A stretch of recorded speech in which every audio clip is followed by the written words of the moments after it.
Bonjour et bien sur Perron TV. Pouvez-vous nous présenter et nous expliquer pourquoi vous êtes venu assister à ces rencontres nationales des chauves-souris? Bonjour, donc nous sommes Lucie Herlès et Maëlle Kermabon. on travaille donc pour Coab. C'est une scope qu'on a montée, toutes les deux. Donc on est les deux salariés associés.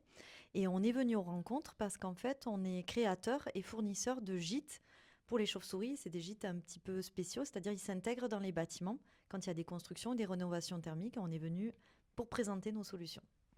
Nous, on a construit un gîte avec notre club nature du collège. Voilà, c'est lui. Est-ce que vous pouvez nous dire quels sont ses points forts et ses points plus faibles? Donc là, on voit qu'on est sur un gîte à poser, on est d'accord? C'est quelque chose Oui. que vous allez positionner ou en façade ou dans des arbres. Oui. Alors, le point fort, c'est qu'on est sur des matériaux naturels, du bois. Et c'est des matériaux que les chauves-souris aiment beaucoup. Tout simplement parce que ça leur permet une accroche naturelle et que le bois a une thermicité en fait naturelle. Après, là, il y a plusieurs éléments où juste il pourrait y avoir quelques modifications. C'est vraiment s'assurer qu'on a bien une épaisseur en fait à l'intérieur, un espace d'habitat qui correspond aux espèces ciblées.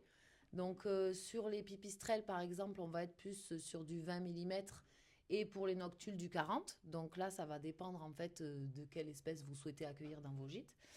Et après, la différence avec nos gîtes à nous, c'est que nous, on ne fait pas du gîte à poser, on fait uniquement du gîte intégré.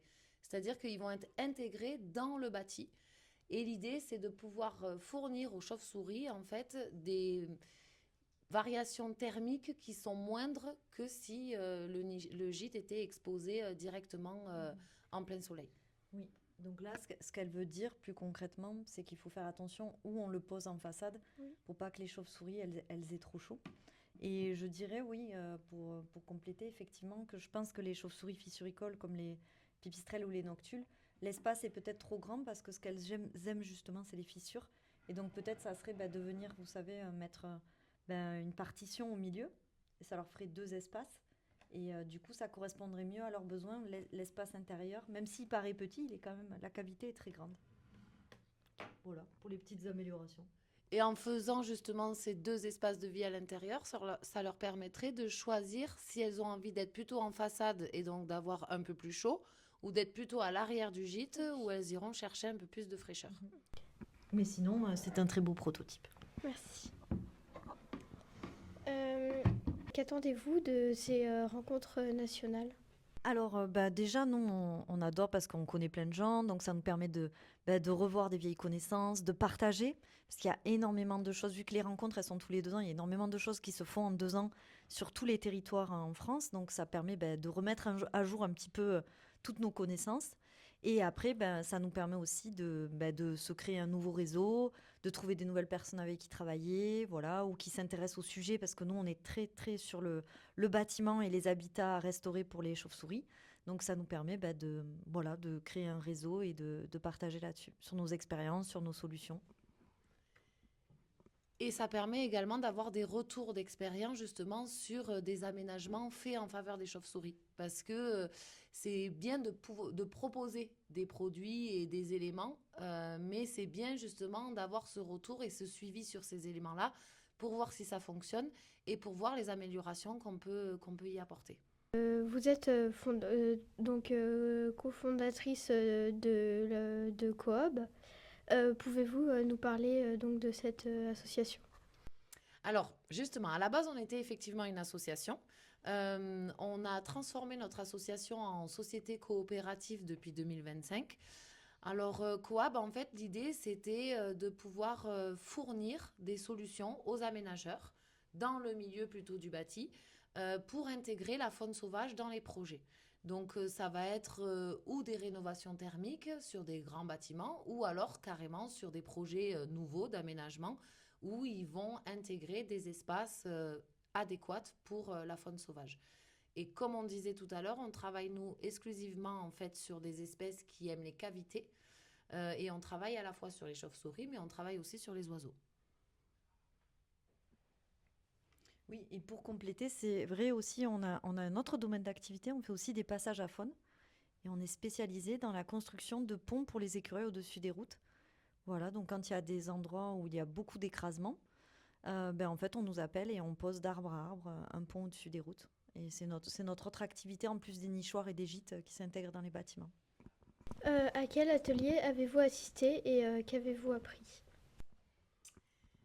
Alors, c'est le début des rencontres. Donc, pour l'instant, on n'a pas encore assisté à des ateliers. On va assister à des ateliers cet après-midi, justement, où il y a des retours d'expérience sur des aménagements qui ont été faits.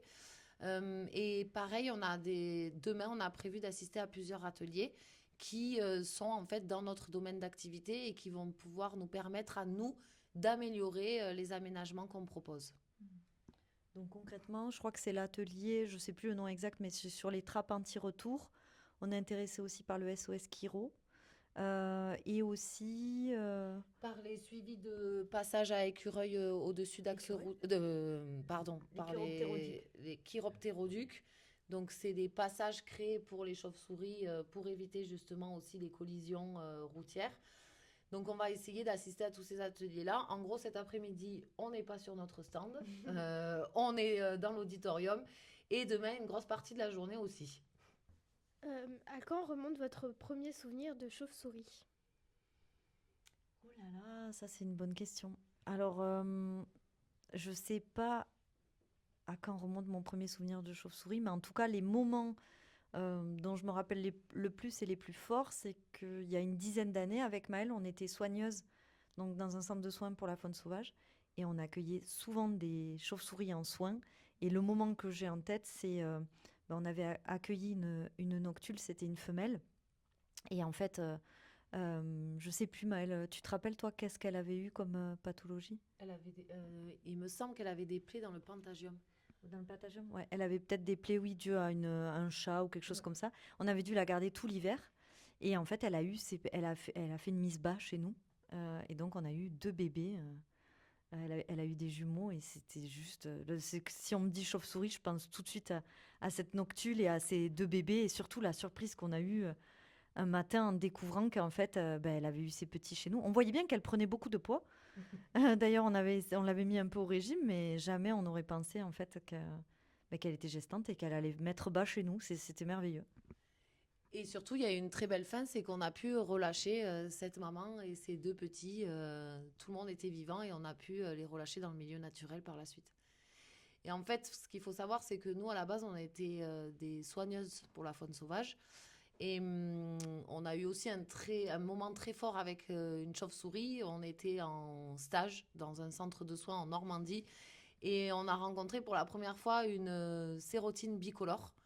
Alors, elle n'aurait pas du tout dû être là à ce moment-là et sur ce secteur-là. Mais bon, voilà, elle a atterri là-bas et on a été responsable de cette chauve-souris-là. Et c'était vraiment le premier contact qu'on a eu avec les premiers nourrissages, les premiers soins à apporter. Et c'est vrai que ça a été un peu une rencontre un peu du 3e type sur le coup. Et ça nous a passionnés et on a continué après à progresser dans ce domaine-là. C'est vrai que c'était aussi un moment fort. Ouais. À titre individuel, que faites-vous pour préserver les chauves-souris? C'est une bonne question. Donc, à titre individuel, il y a beaucoup de choses qu'on peut faire chez soi pour protéger les chauves-souris.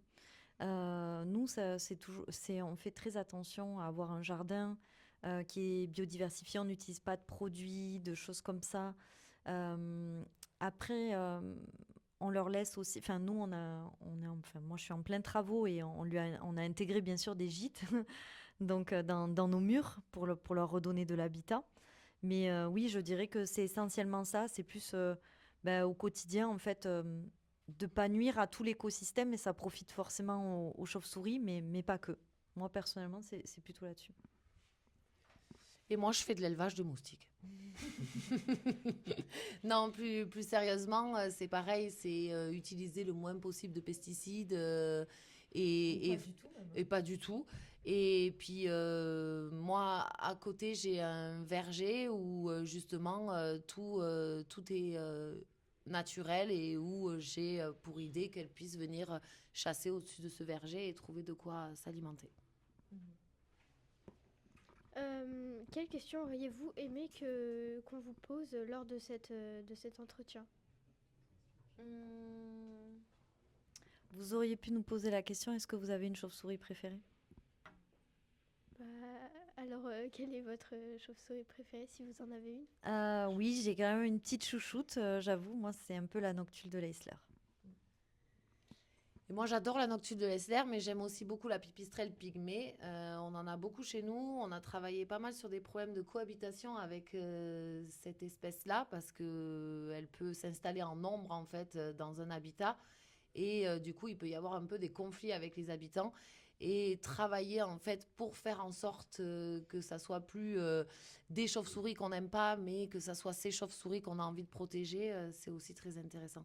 Donc c'est une espèce qui est assez particulière et que j'aime bien côtoyer. Euh, Si on ne devrait retenir qu'une seule information de ces rencontres nationales des chauves-souris, ce serait laquelle?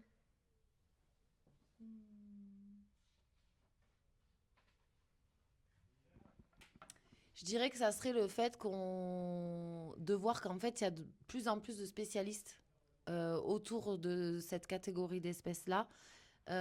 Et de voir qu'en fait, il y a de plus en plus de suivis qui sont faits et qu'on essaye de plus en plus d'intégrer cette espèce-là, enfin ces animaux-là, dans notre vie au quotidien et qu'on essaye de faire en sorte de les préserver. Alors qu'avant, on était plutôt sur les chauves-souris, ça s'accroche dans les cheveux, les chauves-souris, c'est pas bon pour nous. Et là, on est en train de voir qu'avec ce genre de rencontres-là, justement, on fait évoluer les mentalités et que des gens un peu lambda qui connaissent pas trop maintenant trouvent que c'est une espèce intéressante et ont envie de mieux la comprendre. Oui, moi j'aurais dit un mot, j'aurais dit, c'est pas très original, mais j'aurais dit cohabitation. Il faut savoir qu'on s'appelle coab justement à cause de cohabitation, parce que nous, on pense que c'est vraiment la clé de l'avenir, en fait, c'est qu'il faut apprendre à cohabiter avec les autres vivants non humains.